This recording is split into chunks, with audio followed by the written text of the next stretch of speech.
Wahoo, hey, welcome to the Bike Lab today. Today I want to talk to you about comfy bikes versus racy bikes. So a lot of things have changed in bike technology over the past few years. And it's made me start thinking, if I were a racer wanting to go race crits, road races, whatever, an amateur racer, even maybe a pro racer, I would not get the twitchy racing bike, I would get the comfy bike. And if I were a rider wanting to go do recreational rides, go enjoy myself on a 50-mile ride or a century, anything like that, I would also get the comfy bike. I'm at the point where I'm not even sure why we're making these twitchy bikes anymore. So over the past couple of years, the industry has really been experimenting quite a bit. And the reason is because of a few different things. One is racing bike manufacturers have wanted to get bikes that are really efficient and can help their racers win on races like Paris-Roubaix and other cobblestone races. Two, disc brakes that started in the mountain bike world have started making their way into road bikes. And so manufacturers are trying to figure out the best way to get disc brakes onto road bikes. Three, a lot of tire research recently has figured out that skinny, high-pressure tires are not the fastest tires, and we're finding road racers in the professional peloton riding on tires as wide as 28 tires, which would have been completely unheard of 5 years ago. They were all on 23s thinking that was fastest, but they're not anymore. So frame manufacturers are trying to figure out ways to make frames that can accommodate the wider tires. You go back just a few years ago, and you've got frames that couldn't even fit a 25 on them. So now most road racing frames are trying to move to where you can get 28s on them. Then the last part of this is the increasing excitement about the gravel racing discipline and bike manufacturers trying to make gravel racing bikes. So bikes that feel like racing bikes, but that can handle gravel with fat tires and need to be more comfortable because of all the vibration. So all of that is coming together, and that technology is overlapping into all of the different kinds of bikes. So the most recent thing that happened inside my head about this is I got myself a Salsa Warbird, which is a gravel racing bike. I really like it. But what I discovered on this thing is it actually sprints better than my 2010 Felt F1. My 2010 Felt F1 is a production bike that was raced on by the Garmin team in the Tour de France and in all of the World Tour races. So the Felt F1 is a fast sprinting carbon racing bike, yet my new Salsa gravel bike is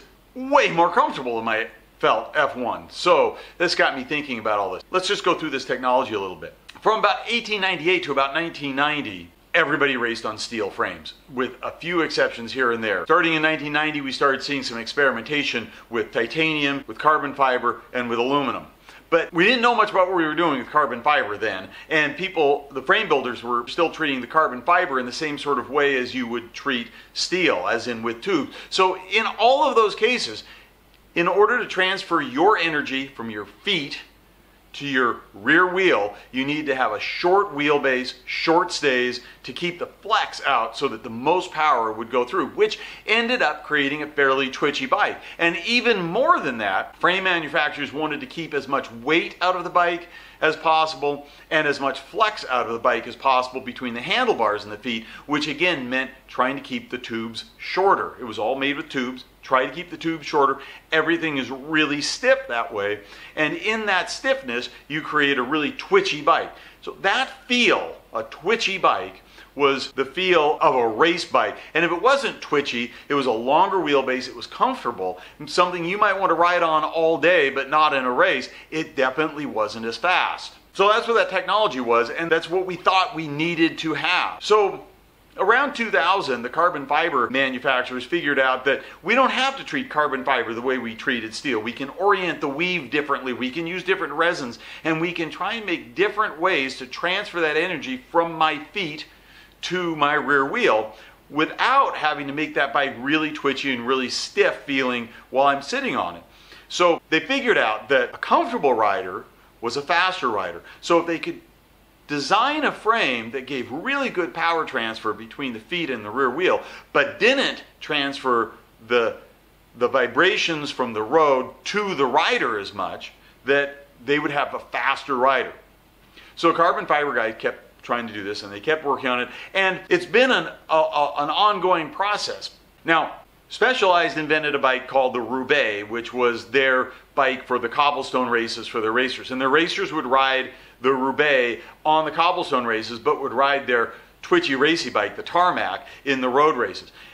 When Specialized created the Roubaix, other manufacturers created competition, and pretty much all of the bike racing manufacturers make a cobblestone bike. But what got really interesting is in the 2015 model year, which means the 2014 racers, Fabian Cancellara was racing on the Trek Factory racing team, and their cobblestone bike was the Domine. And Fabian Cancellara was a great cobblestone racer, winner of the Paris-Roubaix and lots of the spring classics. And so obviously he's going to be racing on the Domine in those races. But then during that year, spectators started seeing Fabian on his Domine on smooth paved road races because he liked it. He liked that bike, and why not? The bike was way more comfortable than Trek's road racing bike, but it was just as fast in the sprint and just as light. Why wouldn't you want to be riding on this thing?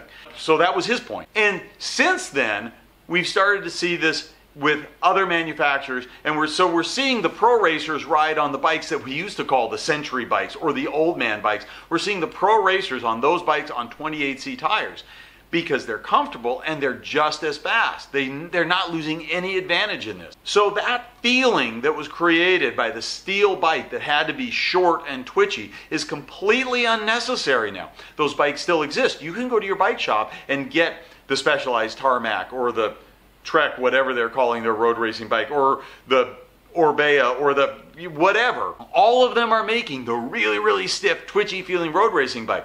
But in my mind, they're completely unnecessary because they're not any faster and they beat you up. And if they beat you up, you're actually going to be slower. You're going to get more fatigue from a bike that sends you all sorts of vibration that's twitchy than you're going to get from a bike that is comfortable. You're comfortable, you're going to be faster. So I think those bikes are on the way out. And if I were out buying a bike to race on, I wouldn't buy one of those bikes. There's no purpose to it. Instead, I would get a comfy bike. The reality is that on my Salsa Warbird, I put road tires on it. I'm out there riding that bike instead of my felt because it's so much more comfortable. So if you're in the market right now for a new bike and you want to go race, or you want to ride century rides, or you want to ride gravel rides, I would look for a bike that's comfortable, and I'd look for a bike that can accommodate at least up to 28C tires. Obviously, there are other things that you could look for if you're road racing. We've gotten to the point where road racing bikes have become substantially more aerodynamic than they used to be. The aerodynamics used to be reserved for the time trial bikes, but now the manufacturers are getting that into the road racing bikes. And so look for those items as well, but don't discount comfort. You're faster if you're comfortable. Wahoo hey, subscribe today. See you next time.